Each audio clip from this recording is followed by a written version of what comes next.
Bien, hermanos, vamos a orar, vamos a pedir al Señor que bendiga la predicación de su palabra. Señor, nosotros queremos darte muchas gracias por darnos el enorme privilegio de poder abrir tu palabra en esta tarde.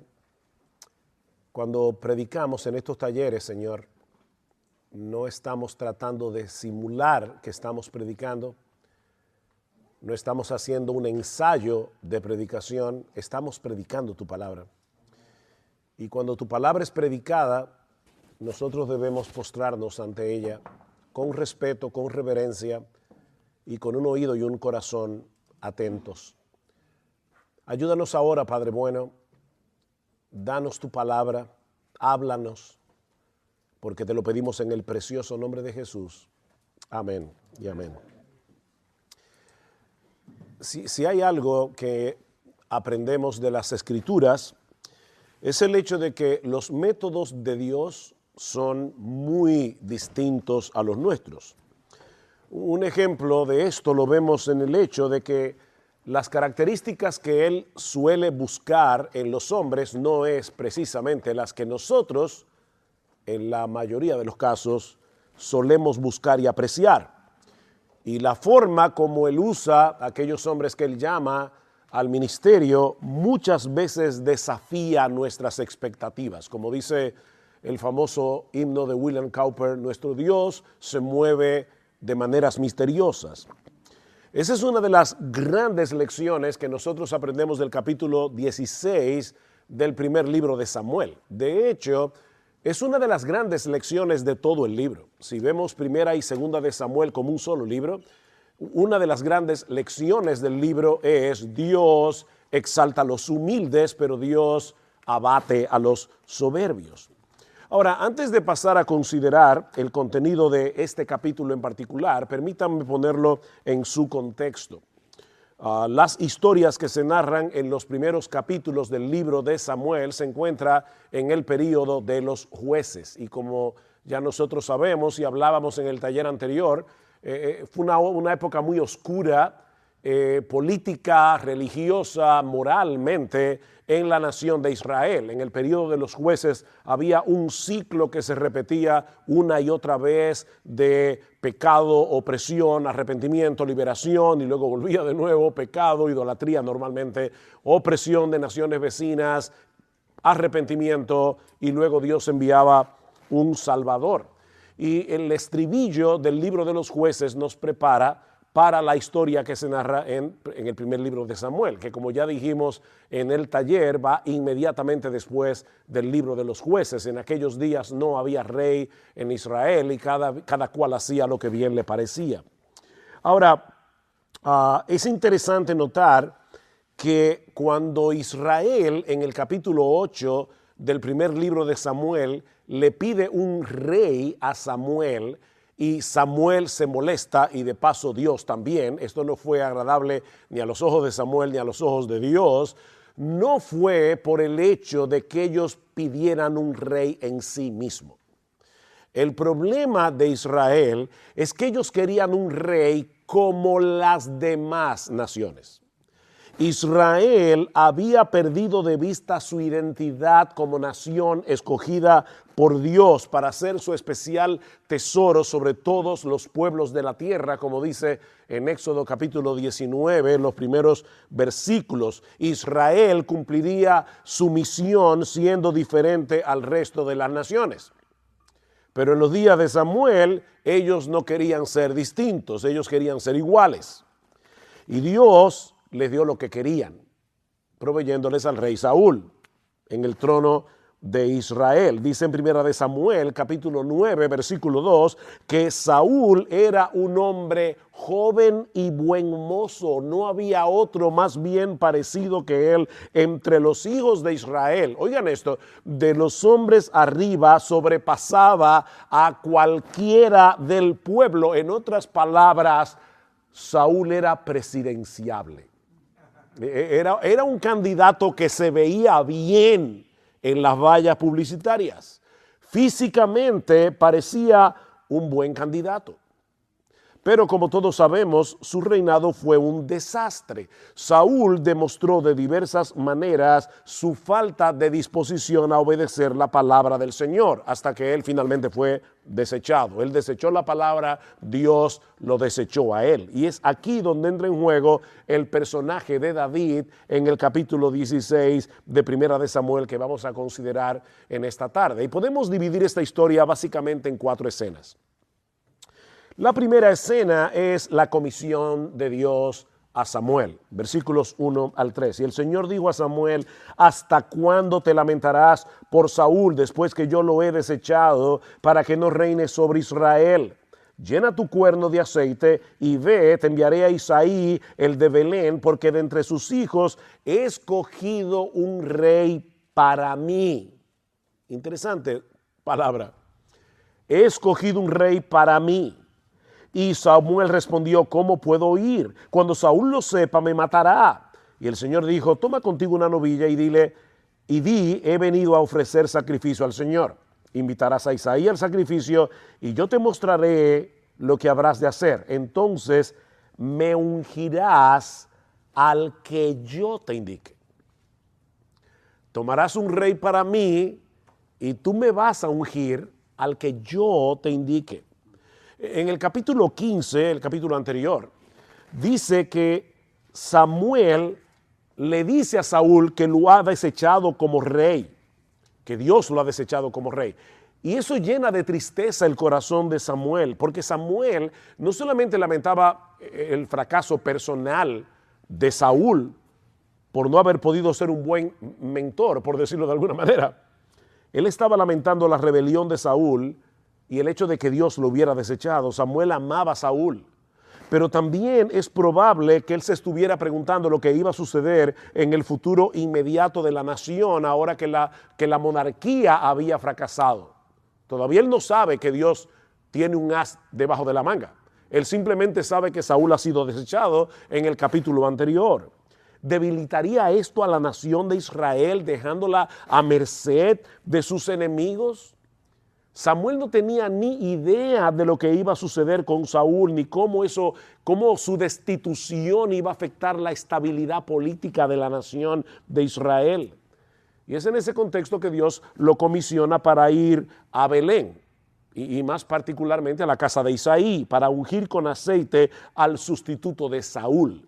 Ahora, este ungimiento era una señal de consagración que simbolizaba la capacitación del Espíritu Santo para llevar a cabo la tarea que se le estaba encomendando a ese hombre, ya sea sacerdote, profeta, rey. En este caso era para ungir a un rey, de manera, mis hermanos, y esto es importante, que en un sentido literal, el hombre designado por Dios era el ungido del Señor. O sea, no olviden que la palabra Mesías es la palabra Cristo en griego, es la palabra ungido en español. Así que Samuel fue enviado a Belén a ungir a un Cristo con C minúscula, a un Mesías con M minúscula. Más adelante, en el versículo 13, vemos que en el mismo momento en que David es ungido por Samuel, el Espíritu del Señor vino poderosamente sobre David desde aquel día. Así que a partir de ese momento David vino a ser el Mesías de Israel, el Cristo de Israel, con M minúscula, con C minúscula. Ese término proveería el vocabulario que iba a usarse en el futuro para hablar del ungido por excelencia que Dios habría de proveerle a su pueblo. El Mesías con M mayúscula, el Cristo con C mayúscula, del cual David no era más que una sombra. Por supuesto, cuando Samuel recibe esta encomienda de parte de Dios, entra en pánico, porque él sabía una cosa: Saúl era paranoico. Al principio Saúl no quería subirse al trono. Después que se subió no quería bajarse. Así que Samuel está aquí preocupado. Él conocía el carácter irascible, el carácter paranoico de Saúl. Pero Dios lo tranquiliza diciéndole que él no tiene que dar toda la información acerca de la razón de su visita a Belén. no es que Dios le está pidiendo a Samuel que mienta. Le está diciendo, tú vas a sacrificar y vas a ungir a un rey, pero tú no tienes que dar toda la información. Si alguien llegara a preguntarle, él podría decir, verazmente, yo vine a ofrecer un sacrificio al Señor. Así que en obediencia al mandato de Dios, Samuel se dirige a la casa de Isaí y eso nos lleva a la segunda escena. Ya vimos la comisión de Samuel, veamos ahora en segundo lugar el criterio selectivo de Dios. El criterio selectivo de Dios. Versículo 4. Samuel hizo lo que el Señor dijo y fue a Belén. Y los ancianos de la ciudad vinieron a su encuentro temblando. ¿Ven el problema aquí? Y diciendo, ¿vienes en paz? Y él respondió, en paz.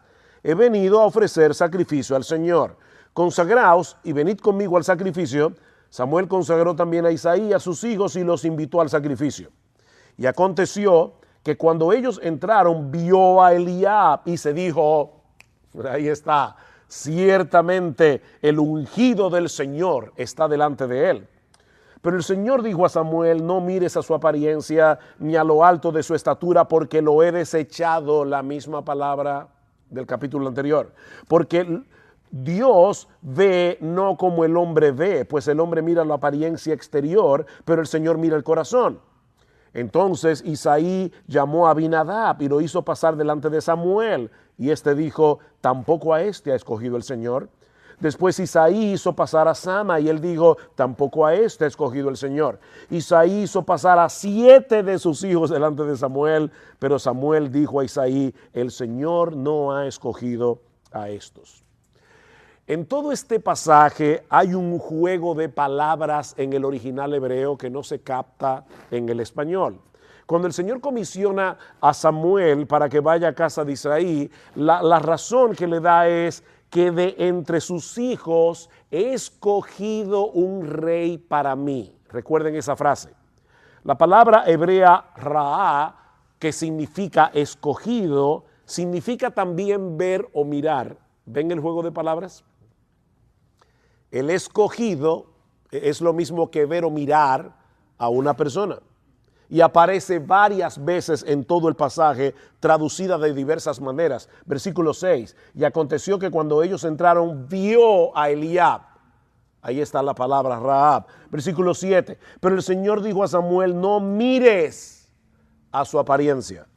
Versículo 17, entonces Saúl dijo a sus siervos, buscadme ahora un hombre que toque bien y traédmelo, búsquenme un escogido en este caso. Versículo 18, y él respondió uno de los mancebos, y dijo, he aquí, he visto a un hijo de Isaí. Una y otra vez, el que está leyendo el texto en hebreo, se toca con la palabra Ra. Mirar, escoger, ver. Hay un énfasis aquí en el hecho de que Dios y el hombre tienen dos formas distintas de mirar. Los hombres tendemos a mirar lo que es externamente atractivo, lo que es externamente aceptable, pero Dios mira el corazón. Ya Samuel había visto que el hombre joven, alto, buen mozo, que inauguró la monarquía fue un fracaso. Ya Samuel había pasado por esa experiencia. Sin embargo, ¿qué hace tan pronto ve a Eliab? Comete el mismo error. Llega a la conclusión de que ese tiene que ser el ungido del Señor.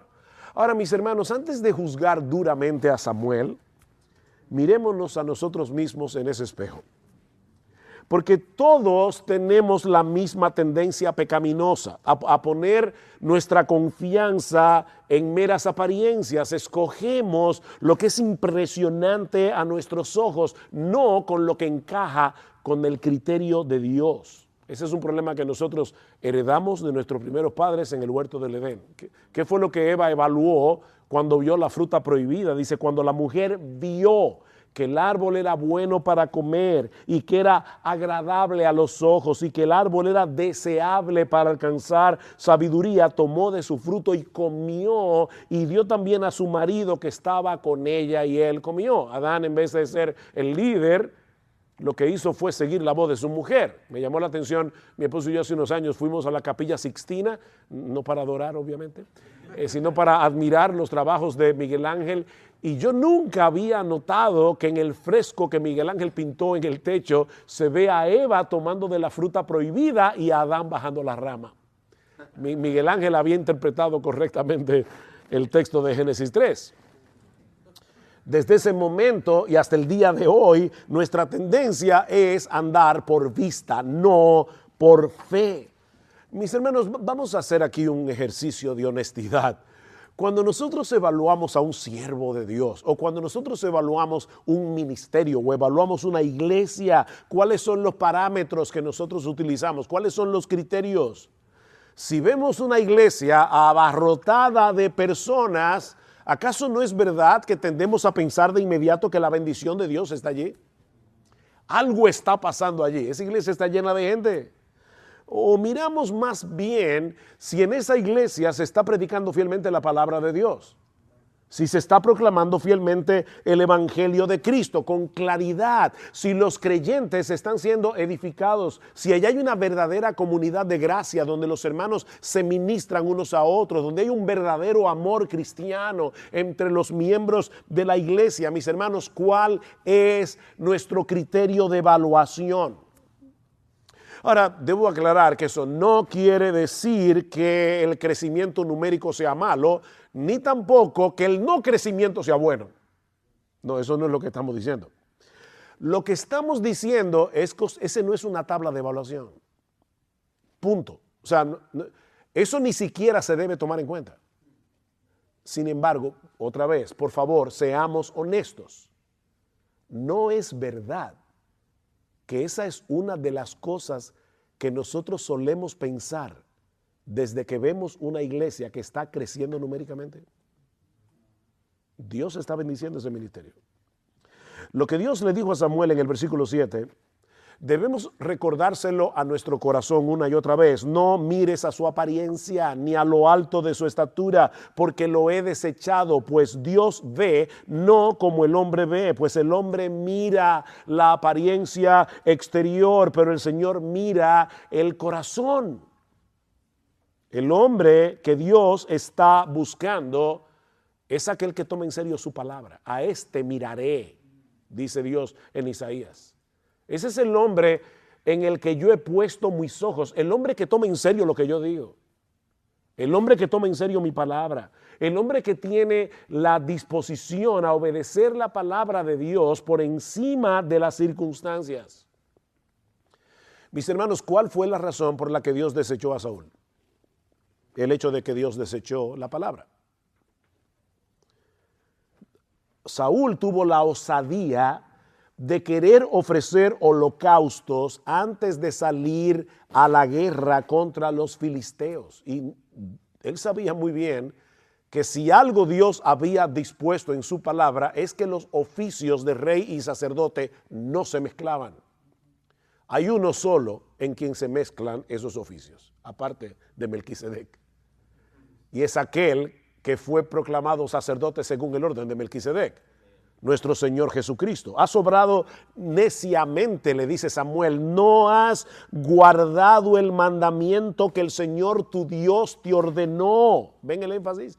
Pero ahora el Señor hubiera establecido tu reino sobre Israel para siempre, pero ahora tu reino no perdurará. El Señor ha buscado para sí un hombre conforme a su corazón. No olviden esa frase. Y el Señor le ha designado como príncipe sobre su pueblo, porque tú no guardaste lo que el Señor te ordenó. El énfasis es muy claro. Saúl tuvo en poco el mandamiento del Señor. Así que, mis hermanos, la característica primordial del hombre que es conforme al corazón de Dios es que tome en serio su palabra. Y muchas veces tomar en serio la palabra es buscarnos problemas con la gente. No siempre nosotros seremos bien recibidos ni seremos populares cuando predicamos fielmente la palabra. Recuerdo a aquel famoso pastor, que los diáconos lo llamaron aparte y le dijeron, pastor, últimamente usted ha estado acariciando al gato al revés. ¿Usted alguna vez ha puesto un gato al revés? Y dice, bueno, volteen al gato. Yo voy a seguir predicando la palabra. Es un hombre que no es guiado por el pragmatismo, por lo que parece que da resultado.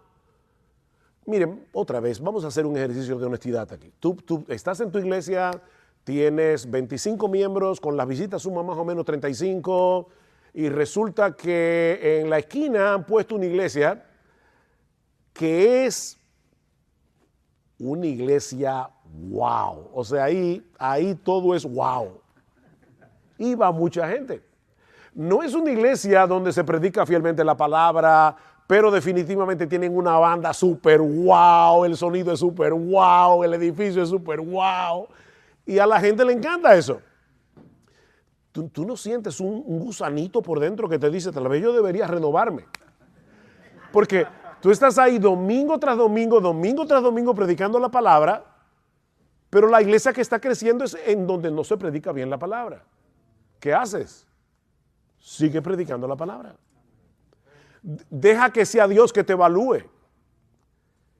Y la evaluación de Dios es muy diferente a la nuestra, mis hermanos. Dios mira el corazón. Él no ve las apariencias. Ahora, cuando nosotros escuchamos la frase, un hombre conforme al corazón de Dios, ¿qué pensamos? Porque yo me temo que nuestra tendencia es a pensar primariamente en el corazón de ese hombre. Es un hombre conforme al corazón de Dios. Debe ser un hombre piadoso porque es conforme al corazón de Dios. Y aunque eso es verdad, lo cierto es que el énfasis de esa frase es en el acto selectivo de Dios antes que en la piedad del hombre. El teólogo australiano John Woodhouse dice que esa frase significa un hombre en el que Dios ha puesto su corazón. Es diferente. Nos habla, dice Woodhouse, del lugar que ese hombre tiene en el corazón de Dios antes que señalar el lugar que Dios tiene en el corazón de ese hombre. Es un hombre conforme al corazón de Dios, porque Dios lo ha escogido. Dios ha decidido poner su corazón sobre ese hombre, y es en ese sentido que es conforme al corazón de Dios. Y eso lo vemos claramente en el capítulo 7 de Segunda de Samuel, el capítulo famoso donde Dios hace un pacto con David. David está reflexionando en lo que Dios ha hecho por él y por su casa al prometerle que de su descendencia vendría alguien que iba a ocupar el trono de Israel para siempre. Y escuchen lo que dice en el versículo 20. ¿Y qué más podría decirte David? Pues tú conoces a tu siervo, oh Señor Dios, a causa de tu palabra, conforme a tu propio corazón, la misma frase de Primera de Samuel, tú has hecho toda esta grandeza. Conforme a tu propio corazón, tú has hecho toda esta grandeza para que lo sepa tu siervo, oh Señor Dios, por eso tú eres grande, pues no hay nadie como tú, ni hay Dios fuera de ti, conforme a todo lo que hemos oído con nuestros oídos. Así que fue Dios el que puso su corazón sobre David, obrando en David para que David pusiera su corazón en Dios. La iniciativa, mis hermanos, siempre es de Dios. El relato bíblico siempre deja en claro que la gloria es de Dios y no nuestra, aun cuando tú y yo seamos fieles en obedecerle a Él, en obedecer su palabra. La gloria siempre es de Dios porque es Dios el que misteriosamente está inclinando nuestro corazón para que nosotros seamos obedientes a la palabra de Dios. 1 Corintios 4:7, ¿qué tú tienes que tú no hayas recibido? Y si lo recibiste, ¿por qué te glorías como si no lo hubieras recibido? O 2 Corintios 4:7, recuerden eso, 2 Corintios 4:7, cualquiera de los dos. Nosotros tenemos un tesoro en vasos de barro para que la excelencia del poder sea de Dios y no nuestra. ¿Ven? La excelencia del poder siempre es de Dios. En nosotros solamente está el barro y el barro sale por alguna parte. Somos responsables de nuestra obediencia, pero reconociendo nuestra debilidad, debemos pedirle a Él, como hace el salmista una y otra vez en el Salmo 119. ¿Qué le pide el salmista a Dios? Haz bien a tu siervo. Dame una casa más grande, un mejor carro. Era como decía un argentino, no es Greg, pero había un argentino que decía, la felicidad está hecha por las cosas pequeñas, un pequeño yate, una pequeña mansión. Entonces, ¿cuál es el bien que el salmista quiere? Haz bien a tu siervo que viva y guarde tu palabra. No es lo que le está pidiendo. Señor, tú hazle bien a tu siervo, y lo que yo te estoy pidiendo es que tú me des vida y un corazón inclinado para cumplir tu palabra. Versículo 36, inclina mi corazón a tus testimonios y no a la avaricia. Dios inclinó el corazón de David para llegar a ser un hombre conforme al corazón de Dios. Lo que nos lleva a la tercera escena de este pasaje. El rey pastor escogido y ungido. Ya vimos la encomienda que Dios le da a Samuel. Ya vimos el criterio de Dios para cumplir esa encomienda. Veamos ahora el rey pastor que fue escogido y ungido. Todos los hijos de Israel, y hay una ironía clara en el pasaje, se presentan uno tras uno delante de Samuel. Los hijos de Isaí, pero todos fueron desechados por Dios. Eran 7, sin David, se mencionan 3, porque luego los vamos a ver en el capítulo 17. Pero se mencionan estos 3 en la batalla contra los filisteos. Así que Samuel le pregunta a Isaí en el versículo 11, ¿son estos todos tus hijos? Y vuelvo y reitero, esta parte de la historia está cargada de ironía porque dice en el versículo 5 que Samuel había invitado a esa cena, dice específicamente, versículo 5, a Isaí y a sus hijos. Él no le dijo, mándame buscar a todos tus hijos mayores. Dijo, Isaí, mira, ven, que vamos a hacer una cena en tu casa y tráeme a tus hijos. Pero David no estaba ahí. No sabemos por qué. ¿Por qué David no estaba allí? Bueno, el texto no lo dice, pero por la respuesta de Isaí, más adelante, podemos inferir que David no era considerado en ese momento lo suficientemente importante como para estar sentado a la mesa, nada más y nada menos que con el profeta y juez Samuel. Samuel era un personaje en aquellos días. Aún queda el menor que está apacentando las ovejas. O sea, aquí tenemos un muchacho que para colmo tiene el oficio de pastor. No parece ser el más indicado para llegar a ser rey de Israel, pero ese era precisamente el que Dios había escogido. Versículo 11, perdón. Y Samuel dijo a Isaí, ¿son estos todos tus hijos? Y él respondió, aún queda el menor que está apacentando las ovejas. Entonces Samuel dijo a Isaí, manda a buscarlo, pues no nos sentaremos a la mesa hasta que él venga acá. ¿Recuerdan lo que dijo Ana en su cántico al principio del libro? Eso es lo que marca el tono del resto de la historia en primera y segunda de Samuel. Nuestro Dios abate a los soberbios, nuestro Dios exalta a los humildes. Esa es una constante en el libro de Samuel. De hecho, tanto en el capítulo 16 como en el capítulo 17 se resalta el hecho de que David era rubio y bonito. Por un lado, lo dice en el contexto de primera de Samuel 16, pero también lo dice cuando se enfrenta con Goliat. Es como decía uno de mis pastores este domingo que está predicando sobre la vida de David, dice que David parecía un dandy. O sea, como Goliat dice, ¿y es esto lo que va a pelear conmigo? Porque dice que David era rubio y hermoso. Y yo no creo, le decía a mi esposa, yo no creo que lo dijo en tono de alabanza a David. Lo que está diciendo es, y este figurín es el que viene a pelear conmigo.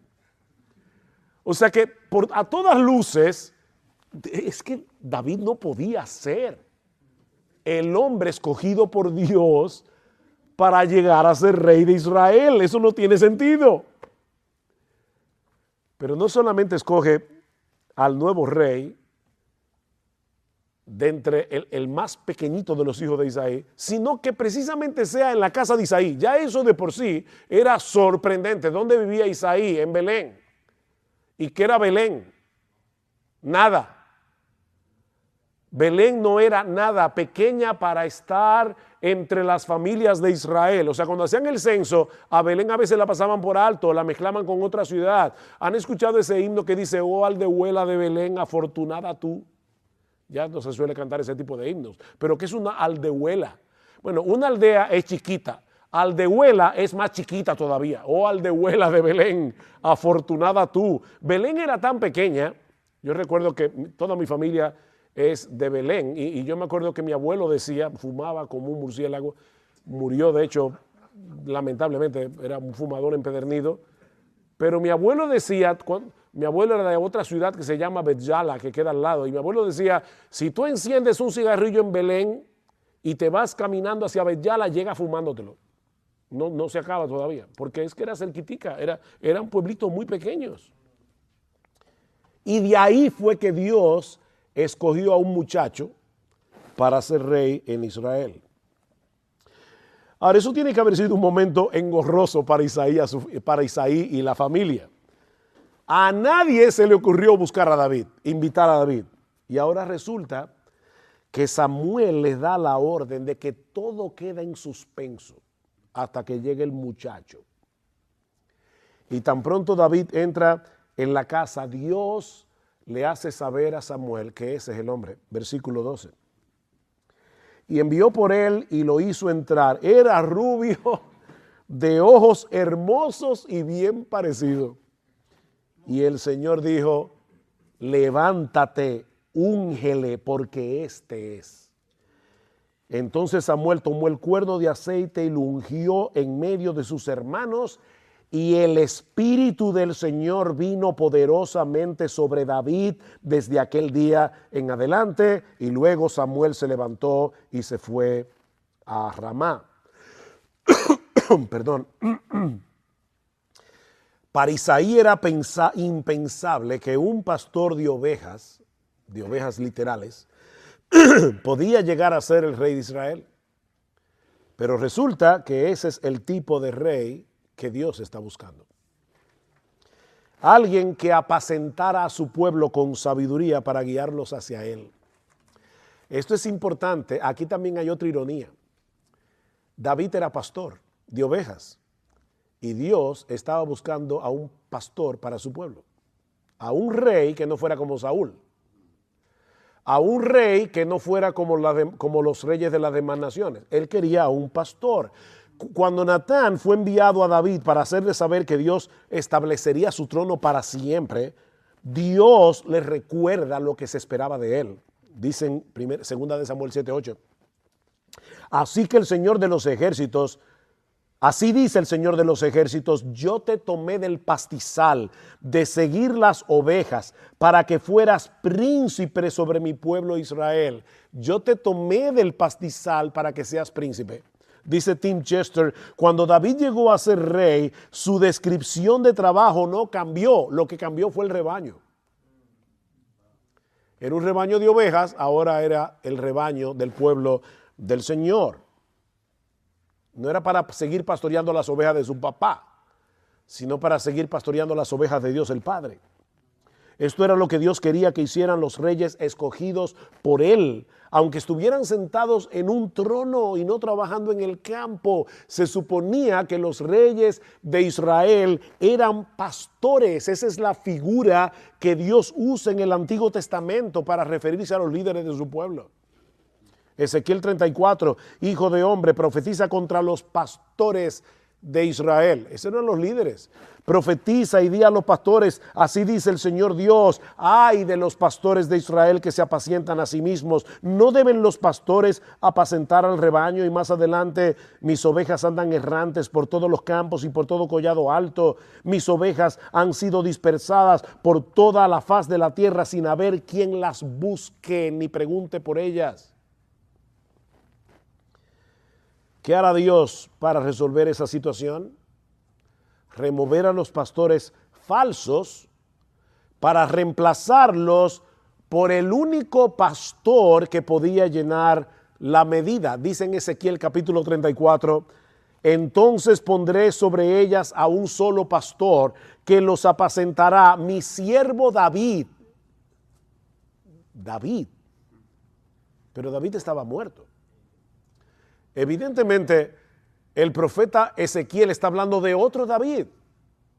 Dice, los líderes religiosos de mi pueblo no están pastoreando a las ovejas. Así que yo me voy a buscar a otro.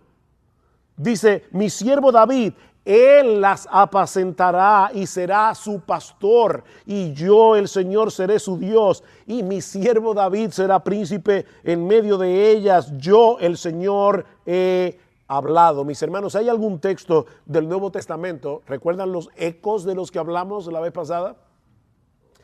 ¿Hay algún texto del Nuevo Testamento que viene a nuestras mentes cuando escuchamos estas palabras de Dios en Ezequiel 34?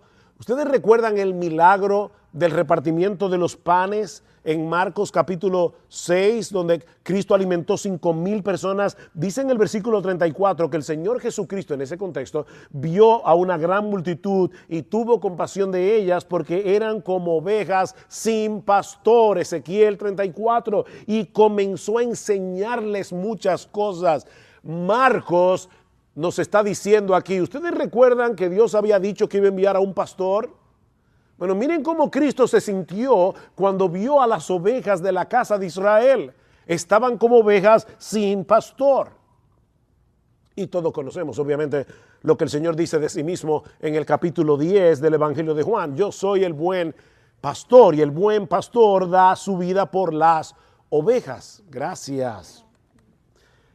Ese es el rey pastor que nosotros necesitamos. Mis hermanos, la tendencia natural de nuestro corazón es escoger a Eliab o a algunos otros de los hijos de Isaí.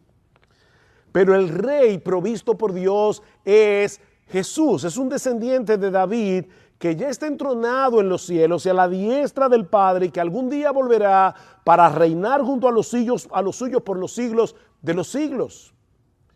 Pero el ungimiento, la historia del ungimiento de David no concluye allí. Como vimos hace un momento, tan pronto David es ungido. ¿A qué hora fue que yo empecé? Ya estoy terminando. Me dieron media hora y yo respeto el tiempo. Tan pronto David es ungido, el Espíritu de Dios vino sobre él con poder. ¿Recuerdan? Pero ¿qué sucedió con Saúl? Eso nos lleva a nuestro último encabezado. El rey, conforme al corazón del pueblo, comienza a sufrir los estragos de haber sido abandonado por Dios. El rey no conforme al corazón de Dios, sino conforme al corazón del pueblo. Versículo 14. El Espíritu del Señor se apartó de Saúl. ¿Ven? El Espíritu del Señor vino con poder sobre David. El Espíritu del Señor se apartó de Saúl. ¿Perdió la salvación? No, estamos hablando aquí de que el Espíritu de Dios venía sobre ciertos hombres, los ungía para ser Mesías de Israel, para ser los ungidos de Israel, para cumplir una labor específica, rey, profeta, sacerdote. En este caso, como Saúl había sido desechado, el Espíritu de Dios que lo capacitaba para ser rey, se apartó de Saúl. Y un espíritu malo de parte del Señor le atormentaba. Recuerden que en el Antiguo Testamento una de las funciones del Espíritu era capacitar a las personas llamadas por Dios para llevar a cabo un oficio. Al ser desechado por Dios como rey, el Espíritu de Dios abandona a Saúl y viene un espíritu malo. Ahora, la palabra que se traduce como malo también significa miserable. en el hebreo. Así que muy probablemente no se trata de un espíritu demoníaco, sino más bien algo que hacía sentir a Saúl el tormento de saberse desechado. No necesariamente fue que vino un demonio, sino que de alguna manera Dios hacía ver a Saúl la miseria de ser desechado por él. Y a partir de ese momento Saúl se vuelve cada vez más volátil, cada vez más irascible, cada vez más paranoico. Así que el mismo Saúl, increíblemente, pide que le busquen a alguien que pueda tocar el arpa delante de él para calmar su ansiedad. ¿Y a quién buscaron? A David, versículo 15. Yo creo que esta agua es mía, así que voy a tomar esta mejor, que no está fría. Dice en el versículo 15, entonces los siervos de Saúl dijeron, he aquí ahora un espíritu malo de parte de Dios te está atormentando. Ordene ahora a nuestro Señor, a tus siervos que están delante de ti, que busquen a un hombre que sepa tocar el arpa, y cuando el espíritu malo de parte de Dios esté sobre ti, él tocará el arpa con su mano y te pondrás bien. Entonces Saúl dijo a sus siervos, buscadme ahora un hombre que toque bien y traédmelo. Y respondió uno de los mancebos y dijo, he aquí he visto a un hijo de Isaí, por casualidad de la vida. O sea, ese mancebo que está en la corte de Saúl, se había topado con David, ¿no? Pura casualidad. Dice, versículo, he visto un hijo de Isaí, el de Belén, que sabe tocar, es poderoso y valiente, un hombre de guerra, prudente en su hablar, hombre bien parecido, otra vez, y el Señor está con él. Entonces Saúl envió mensajeros a Isaí y dijo, envíame a tu hijo David, el que está con el rebaño. Y yo imagino a Isaí diciendo, ay, mi madre. O sea, acaba de venir Samuel. David fue ungido. No van a cortar la cabeza. Por eso dice en el versículo 20, tomó Isaí un asno cargado de pan, un odre de vino, un cabrito, y los envió a Saúl con su hijo David. Llévale todos esos regalos. Porque el hombre pensó, probablemente, nos van a cortar la cabeza. De esa manera tan providencial, aquel que fue ungido en privado como rey de Israel, ahora es introducido en la corte de Saúl y halla gracia delante de sus ojos. Versículo 21. David fue a Saúl y le servía, y Saúl lo amó grandemente y lo hizo su escudero. Y Saúl envió a decir a Isaí, te ruego que David se quede delante de mí, pues ha hallado gracia ante mis ojos. Sucedía que cuando el espíritu malo de parte de Dios venía a Saúl, David tomaba el arpa, la tocaba con su mano, y Saúl se calmaba y se ponía bien, y el espíritu malo o miserable se apartaba de él. A partir de ese momento pasarían muchos años y muchas dificultades antes de que David pudiera sentarse en el trono de Israel. Noten, esto es interesante porque a diferencia de Saúl, que fue colocado en el trono casi inmediatamente después de haber sido ungido en privado, David iba a tener que esperar varias décadas. Al hombre conforme al corazón de Dios, no lo esperaba un futuro tranquilo. No lo esperaba un futuro sin problemas. Porque Dios no obra como el hombre espera.